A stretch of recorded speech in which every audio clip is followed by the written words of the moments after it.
ना, हर आयाम में शिक्षा भारतीय होनी चाहिए, व्यापक होनी चाहिए, विश्व स्थिति का संदर्भ उसको होना चाहिए। तो हमारा हमारा तो विद्यालय का हो, महाविद्यालय का हो या विश्वविद्यालय का हो, हमारा मॉडल तो लंदन विद्यापीठ ही है, लंदन यूनिवर्सिटी ही है। हमारी महत्वाकांक्षा हार्वर्ड तक पहुंचती है। हमारे यहाँ अच्छे से अच्छा होना माने क्या होना, तो हार्वर्ड जैसा होना। आईआईटी का मॉडल कहाँ का है? एमआईटी का, मैसेच्यूसेट्स इंस्टीट्यूट ऑफ टेक्नोलॉजी। तो हमारा सारा शिक्षा का मॉडल, रचना, व्यवस्था, विषय वस्तु, इसका संदर्भ, इसका उद्देश्य एक भी भारतीय नहीं है, अमेरिकन ही है। अभी तो अमेरिकन ही है। तो फिर हमको उससे मुक्त होना ये तो बहुत कठिन बात तो है ही। इसलिए हमें सभी आयामों में यूनिवर्सिटी का मॉडल क्या होगा और पूरे शिक्षा केंद्र की व्यवस्था, रचना, पद्धति, ये सब कैसे होगा, इसका मॉडल हमें प्रस्तुत करना ही होगा। और कल ही हमने समग्रता का ये देखा, तो समग्रता का विचार किए बिना तो चलेगा नहीं। हमारे सामने कोई भारतीय मॉडल नहीं है। ऐसा नहीं है कि हमको हार्वर्ड नहीं चाहिए, एमआईटी नहीं चाहिए, लंदन नहीं चाहिए, ये नहीं चाहिए, ये तो ठीक बात है, लेकिन चाहिए क्या फिर? तो इसके लिए भारतीय मॉडल हमारे सामने नहीं है।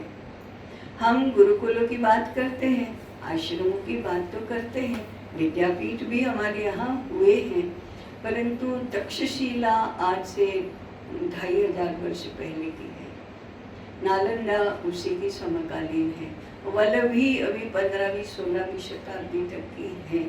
परंतु ये मॉडल सारे मुगलों के और ब्रिटिशों के आक्रमण से पूर्व के हैं।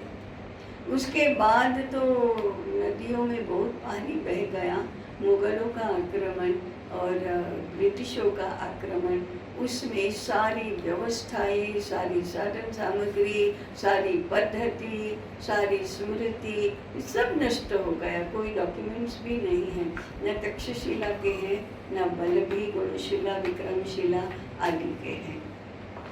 तो ये सब चलते कैसे थे कुछ नहीं पता, छात्र कहाँ से आते थे कुछ नहीं पता, आचार्य कैसे बनते थे कुछ नहीं पता, अर्थव्यवस्था कैसे चलती थी कुछ नहीं पता।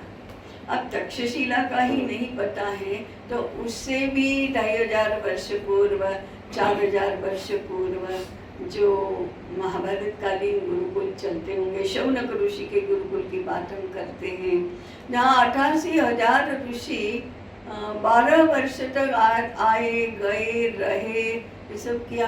कैसे व्यवस्था की होगी, किसने की होगी? राज्य तो था कहाँ, वहाँ सब अस्त व्यस्त था, उसमें भी एक चला, तो क्या हुआ होगा हमें नहीं मालूम। उससे पहले के कर्म मुनि, संदीपनी, वशिष्ठ मुनि, अगस्त्य क्या करते होंगे कुछ पता नहीं है। सब करना है तो अनुमान ही करो। लोग अनुमान करके ही कहते हाँ राजा जमीन देते थे, राजा सहायता करते थे, सब कुछ कर, समाज के देता था, क्या देता था, कैसे देता था, कुछ नहीं पता। इसलिए मॉडल के नाते हमारे सामने कुछ नहीं, जो है वो हमको चाहिए नहीं, तो फिर हमको ही इवॉल्व करना पड़ेगा। उसके लिए हमने जो प्रतीकात्मक नाम अपनाया है वो राम विद्यापीठ का है, और उसका विवरण किया है वो समग्र शिक्षा योजना का किया है। तो उसमें शैक्षिक भी आ गया, व्यवस्था भी आ गई, आर्थिक पक्ष भी आ गया, माने योगक्षेम भी आ गया, सब कुछ आ गया उसमें। ऐसा ये मॉडल विकसित करने के लिए राम विद्यापीठ है। अब ये किसके लिए है? तो जो भी देश भर में शिक्षा के प्रश्न को लेकर चिंतन करते हैं, जो भी प्रयास करते हैं, उन सब के लिए है। तो हमें क्या करना है, इसको, इसमें लोगों को जोड़ना है। आप चिंतन सुनो, सुनने के लिए तैयार नहीं होते हैं तो एक पुस्तिका पढ़ो, चर्चा सत्र आयोजित करो, इसके ऊपर ही चर्चा करो। इसलिए इस वर्ष का ज्ञान विषय हमारा समग्र शिक्षा योजना ही है। तो इसके ऊपर हमें विद्वानों को पोलराइज करना है, जिसको अभी टेक्निकली सामान्य जन कहे जाते हैं, परंतु जो आज की शिक्षा से अछूते हैं, उनको जरा समझ बची है, ऐसे लोगों को भी शामिल करना ही चाहिए इसमें। ऐसा इसका शैक्षिक स्वरूप हमको विकसित करना है कि बहुत लोगों को हम इसमें साथ में जोड़े और कुछ लोगों को गहराई से अध्ययन करने में जुड़े। तो व्यापक रूप में सबको जानकारी हो और सीमित रूप में थोड़े लोगों का विशेष गहराई पूर्वक अध्ययन हो, ऐसा हमें करना है। उस दृष्टि से इन चिंतन सत्रों के हम योजना कैसे करें, उसमें जुड़े कैसे, उसका आगे क्या करें, लोगों तक चलता है तब भी लोगों तक पहुंचाने के लिए हम क्या करें, इस बारे में अगर सबके सुझाव बहुत संक्षेप में आते हैं तो अच्छा है। के जरा बड़ी सोच ये करके, बड़ा सोचो, छोटा जितना बड़ा सोचेंगे उतना बड़ा होगा, ये हमारा अनुभव है कि नहीं है। बड़ा बड़ा सोचो, भगवान चाहता ही है कि कोई तो बड़ा सोचने वाला हो।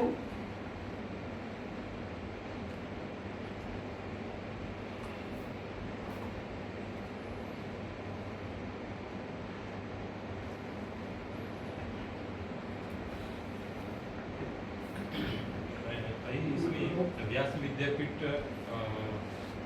ही और राम विद्यापीठ 3 करे थे, तो राम विद्यापीठ का अगला अंक जो 1 वर्ष चलेगा, उस बारे में कोई जानकारी नहीं मिली, तो किस स्वरूप का होगा, अलग स्वरूप का होगा, यहाँ यही फिर आगे यही नहीं होगा, इसमें और जुड़ता जाएगा और जुड़ता जाएगा।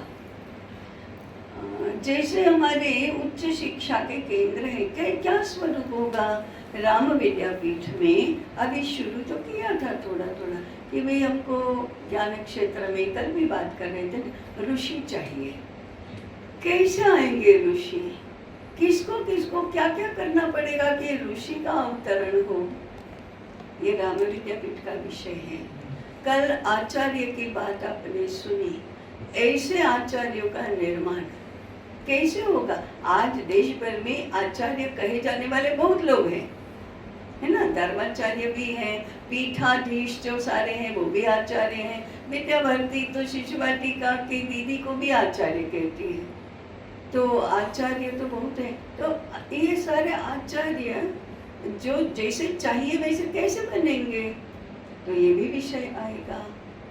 फिर कुलपति क्या होता है वो भी आएगा। कुलपति क्या है हमको कुछ भी मालूम नहीं है ना, मालूम है क्या, नहीं मालूम हमको। भाई एक व्याख्या हमने कहीं पढ़ी हुई है जो 10,000 छात्रों के भोजन, निवास और शिक्षा की व्यवस्था करता है, वो कुलपति होता है। ये कैसे चलेगी यहाँ, ये तो मन तो क्या होता है, कुलपति क्या होता है, आचार्य क्या होता है, ऋषि क्या होता है, इनके बिना हमारा शिक्षा क्षेत्र चलेगा कैसे, भारतीय ज्ञान होगा कैसे, इस विषय का चिंतन होगा। इसी प्रकार से हमें यदि शोध और अनुसंधान के क्षेत्र में जाना है, 3 बातें हम राम विद्यापीठ में उल्लेख तो हो गया है। शास्त्रों की पुनः प्रस्तुति, युगानुकूल प्रस्तुति कौन करेगा।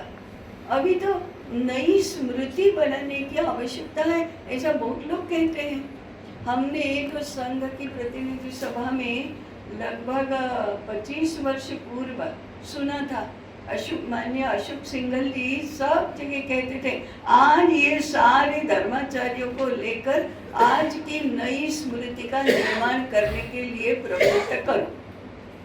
कोई नहीं करता है, मनुस्मृति को सब गाली देते हैं, और जो गाली नहीं देते उन्होंने पढ़ी ही नहीं होती है, और उसके अनुसार एक भी व्यवस्था नहीं।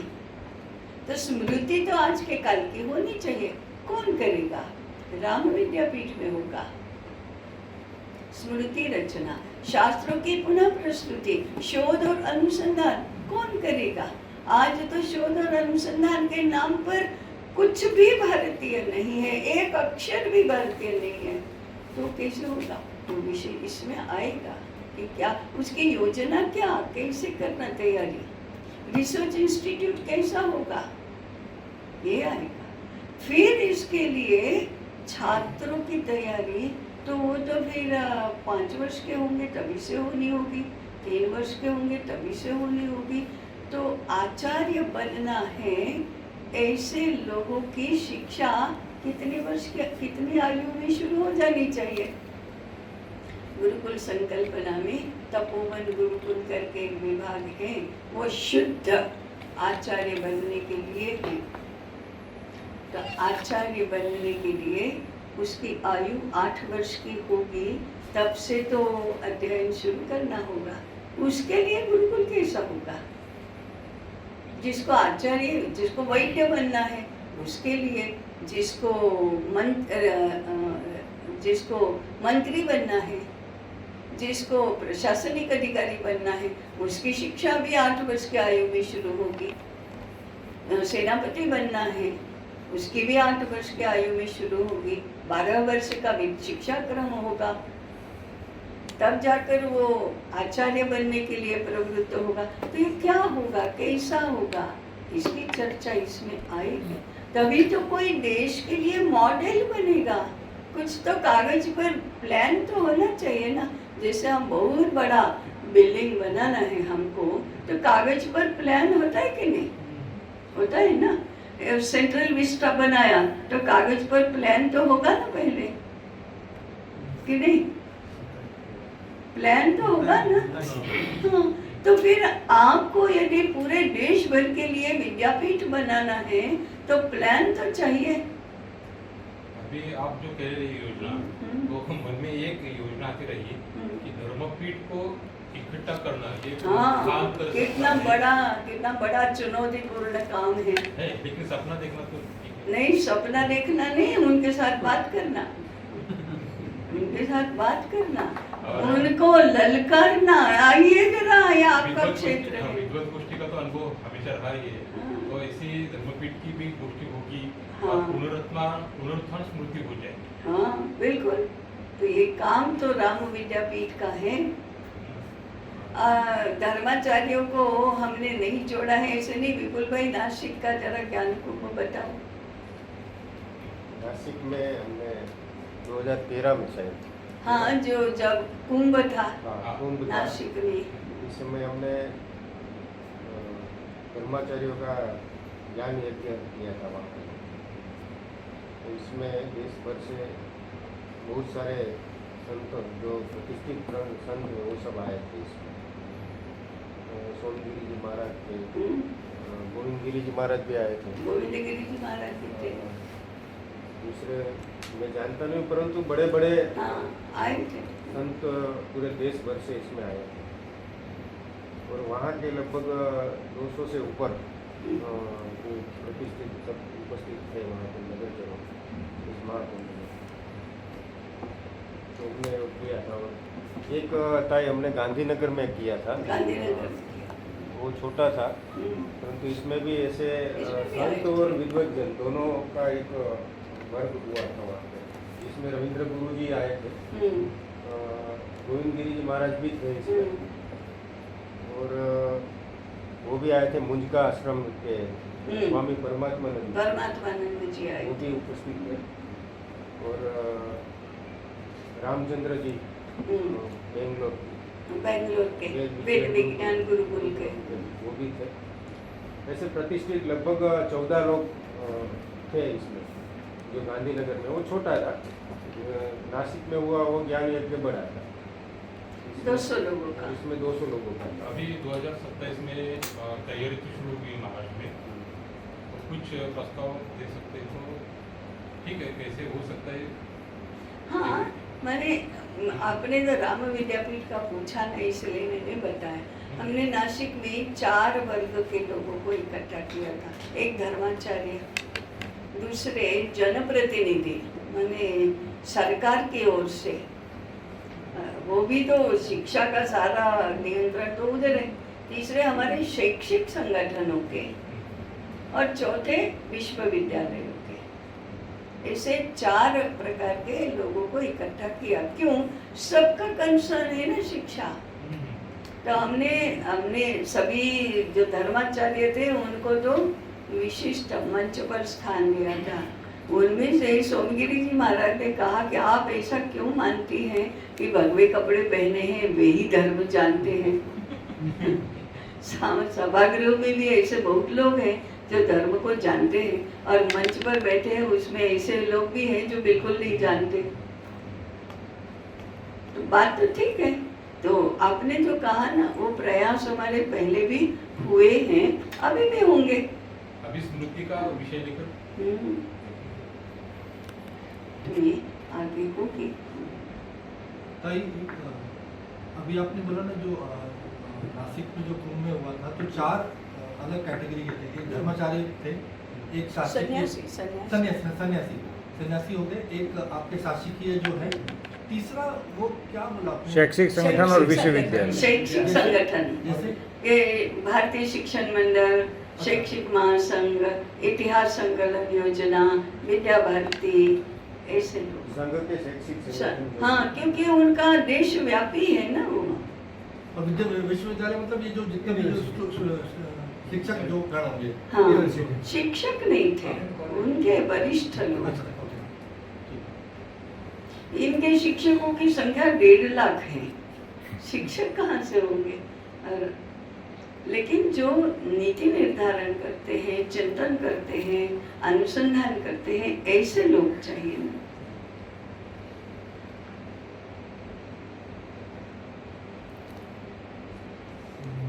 बहुजन वर्ग में शिक्षा का प्रचार प्रसार हुए, इसके लिए कुछ प्रयत्न करना चाहिए।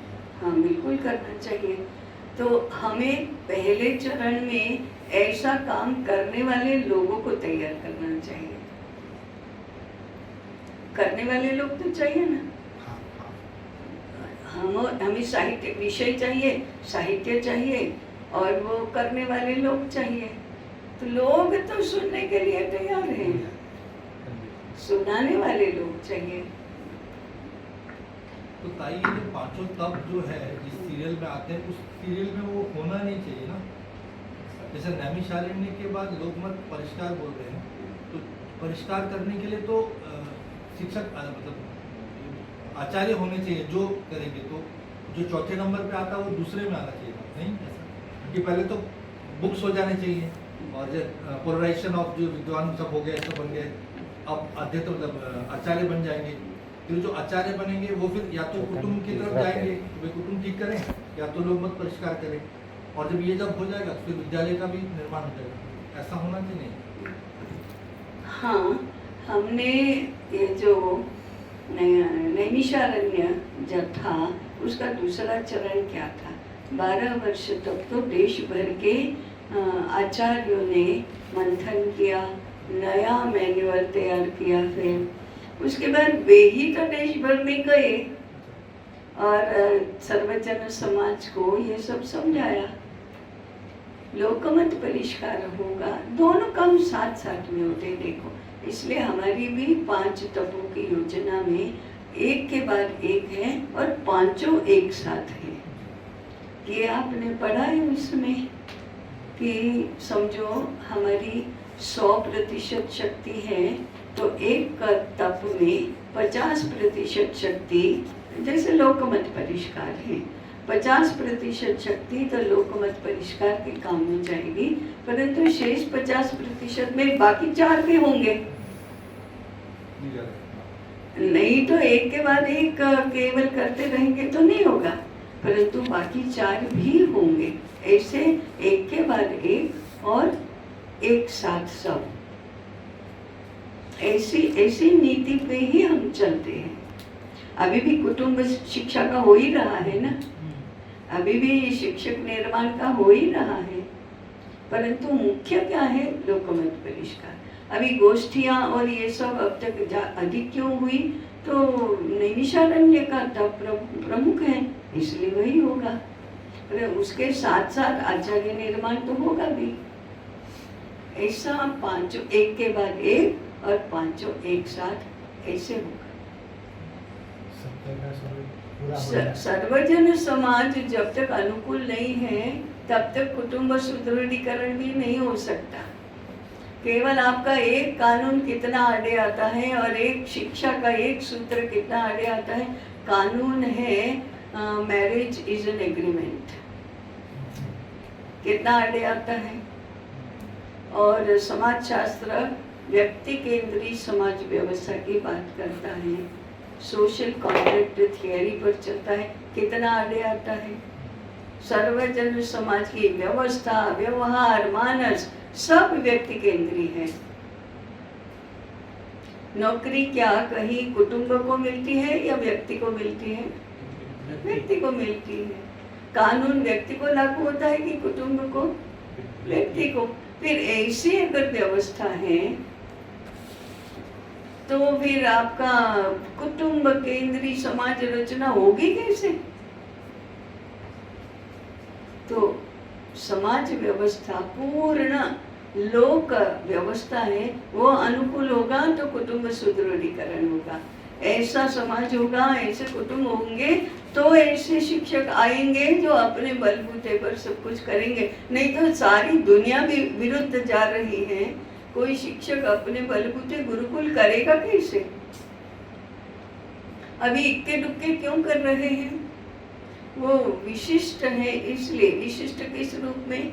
जैसे विद्या क्षेत्र है, सभी लोगों ने अपनी कमाई कर ली है और सेविंग कर लिया है, इसलिए उनको अर्थार्जन की चिंता नहीं है, तब करते हैं। बाकी 25 वर्ष का युवक अभी अभी विवाह हुआ, अब गुरुकुल चलाए भिक्षाटन करके, चलाएगा क्या? नहीं चलाएगा ना। तो ना कुटुंब अनुकूल, ना समाज व्यवस्था अनुकूल, ना राज्य व्यवस्था अनुकूल, तो कैसे होगा? इसलिए अनुकूलता निर्माण करो तब होगा। और ऐसे आचार्य नहीं होंगे तब तो गुरुकुल ही कैसे शुरू होगा? तो मामले के इतने सीधे तो नहीं है ना? ये तो एक साल में हो जाता, 60। हाँ, नहीं तो क्या है, 1 वर्ष में हो जाता। हर वर्ष 50 नहीं होते। समय हो गया, 5 मिनट ज्यादा चल गई। 3 मिनट ज्यादा चली है।